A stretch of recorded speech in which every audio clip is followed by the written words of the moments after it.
like rats in this city, drenched in cheap booze and filth. They just exist, wallowing in their pathetic ordure. Well, guess what? It's time to exterminate them.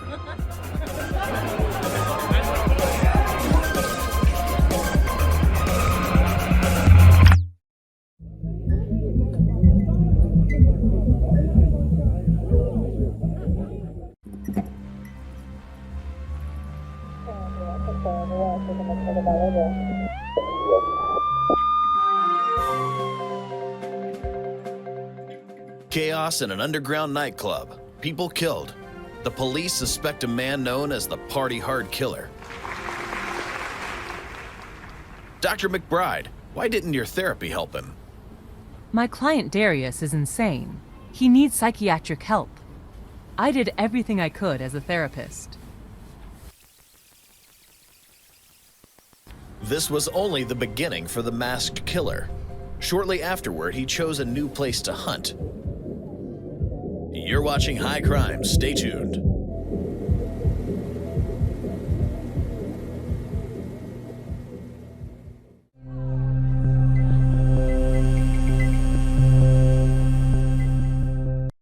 Bedlam at yet another party.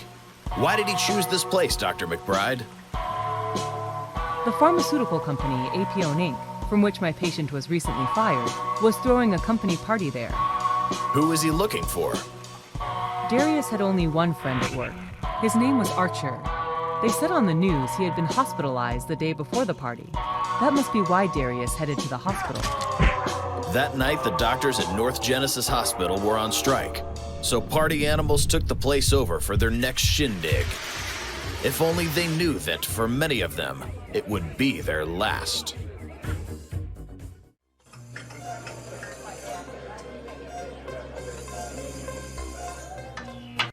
So the Party Hard Killer and his friend Archer, what did they discuss at the hospital? They probably had a lot to say to each other about their boss, the foreman. Archer's accident could have caused Darius's paranoia to get worse. According to our sources, the killer's friend Archer was injured by a chemical leak at the factory.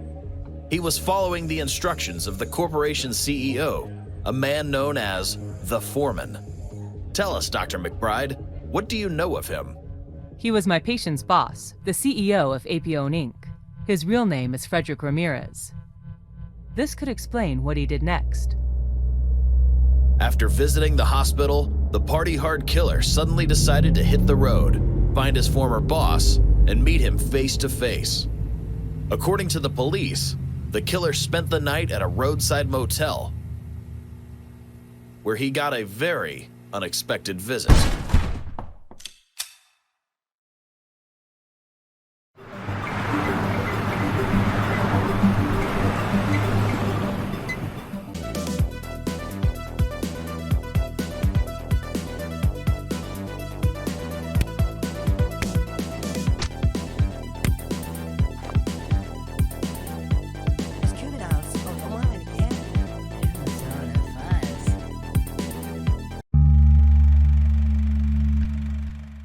Dr. McBride, in your opinion, what were those thugs after?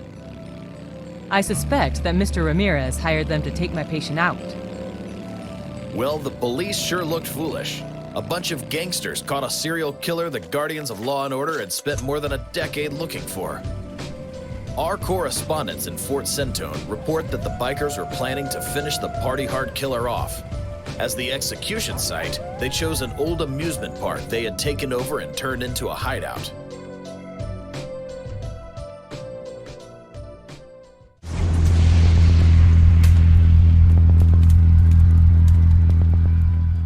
How did the subject of today's show manage to take down a whole gang of armed bikers and resume his trip to Fort Centone?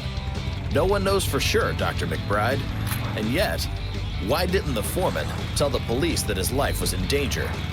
I believe the foreman wasn't just afraid of Darius's knife. He was also afraid of what he might say. What do you mean? Until now, I thought Darius had made things up. He used to tell me that, under the direction of Mr. Ramirez, APO illegally manufactures and distributes a drug called Rhino. It's supposed to be more potent than almost any other narcotic known to science. That's unbelievable. Darius is convinced that Rhino causes an extremely intense euphoria, as well as a physical addiction that is almost impossible to overcome. Our guest is claiming that the pharmaceutical giant Apione is allegedly one of the largest underground narcotics manufacturers in the country. Is this true, Dr. McBride? You said it, not me. You have no idea what kind of man he is, or how many lives he's ruined, including mine. It's enough. I need to meet with him.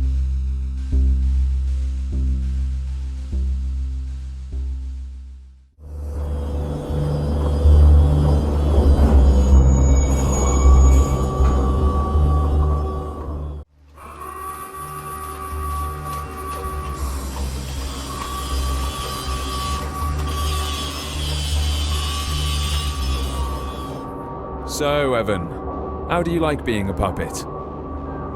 Evan? What are you talking about, Freddy? It's me, Darius. Has that white crap finally turned your brain to mush? You turned my life to shit. There's no room for loafers at my factory. Testing drugs was one of your responsibilities. Are you expecting me to apologize? You hooked me on that damn rhino of yours. People toil away 12 hours a day for you, and you ruin their lives with that goddamn drug. Listen, I think you'd better discuss your addiction with your therapist. She's the only one who tried to help me.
What the hell took you so long? Did you find her? She isn't here. Crap, where are we going to go now? Her lab isn't too far from here. Come on, Morena, let's go. Don't rush me, baby bear. I can't stand it.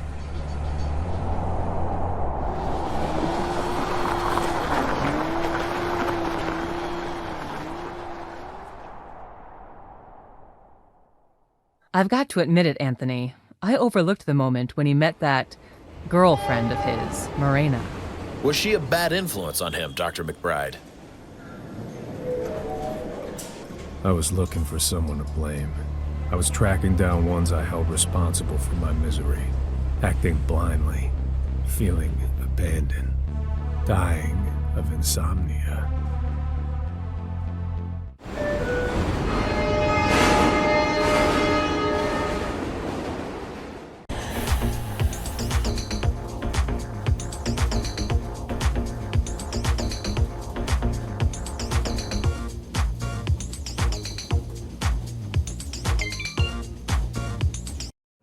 I met her on the subway.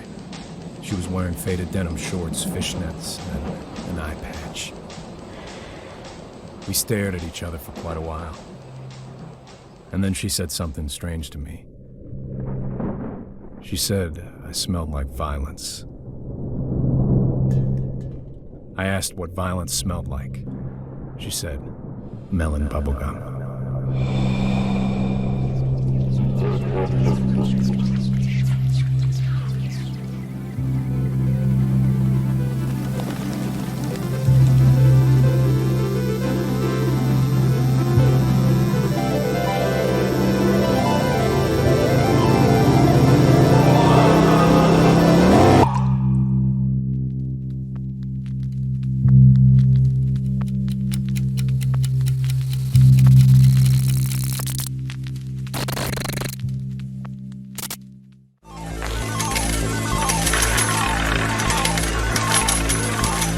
This city is filled with sorry excuses for human beings.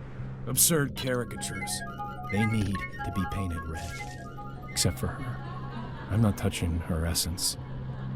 But it's 3 a.m. already, and his glass needs to get red. One way or another.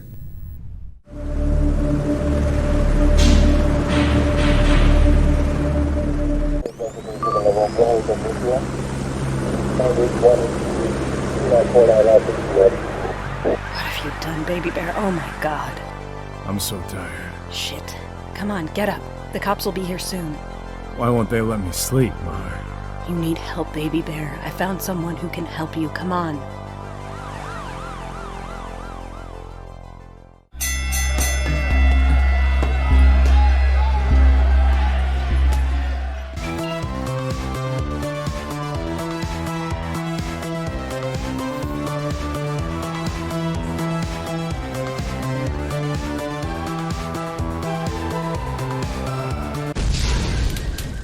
We saw a silhouette. There was a hooded man sitting motionless in an alley. I had no idea why we were walking up to some bum, but suddenly Lorena said the name Darius, and I realized she was talking to the bum. And then he spoke. He said his name was John West, and he was also Deloise McBride's patient. He didn't remember when he put on a mask, took a knife, and started stabbing people at parties. But he remembered some kind of drug McBride gave him, something that caused Darius to grow inside of him. He told us about a girl who meant everything to him, but ended up becoming just another victim for his inner Darius. After her death, he became aware that there were 2 different people inside of him, so he went into hiding for 10 long years, until the beast awoke and ordered him to wipe out the corrupt police. After John took the cops out, he finally broke the cycle and realized that his alter ego, the knife-wielding beast, Darius, was only there when McBride's drug was running through his veins. Who am I? What did she make me take? John gave us an address. That bitch has been testing her drug in an old hotel in the mountains. It's time for her to meet me, my Darius, and the blade of his knife.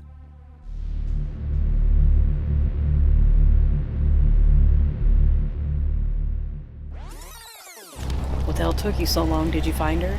She isn't here. Crap, where are we going to go now? The lab isn't too far from here. Come on, Marina, let's go. Don't rush me, baby bear. I can't stand it.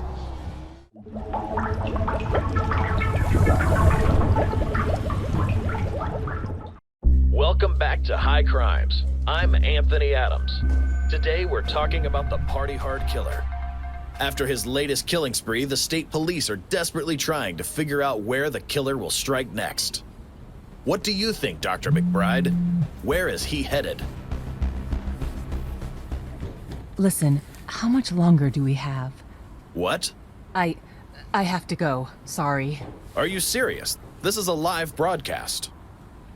My plans have changed. I'm sorry, but I have to go. Thank you, everyone.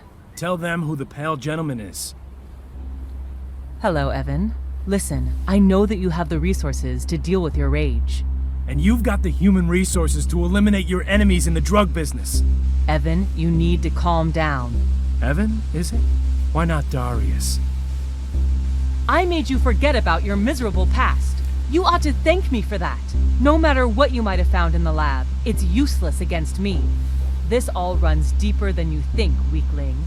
No deeper than my knife in your flesh. If I tell you to stop, you will. Darius, drop the knife. Now. No. Your damn show doesn't have a proper ending yet.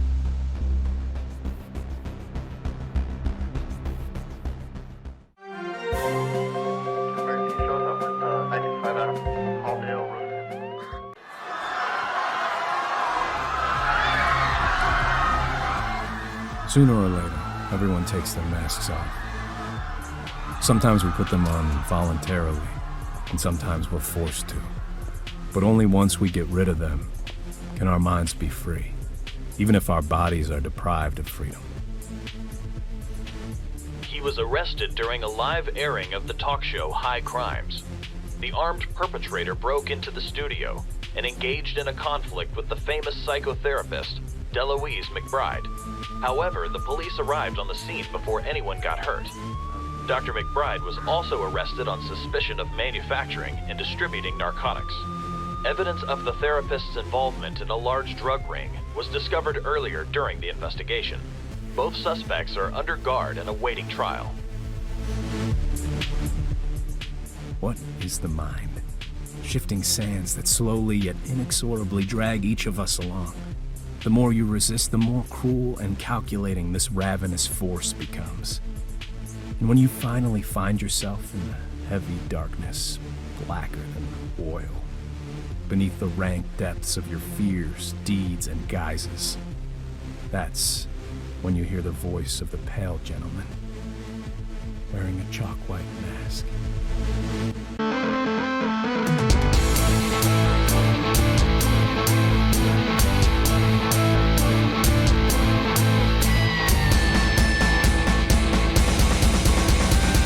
Every day by sundown,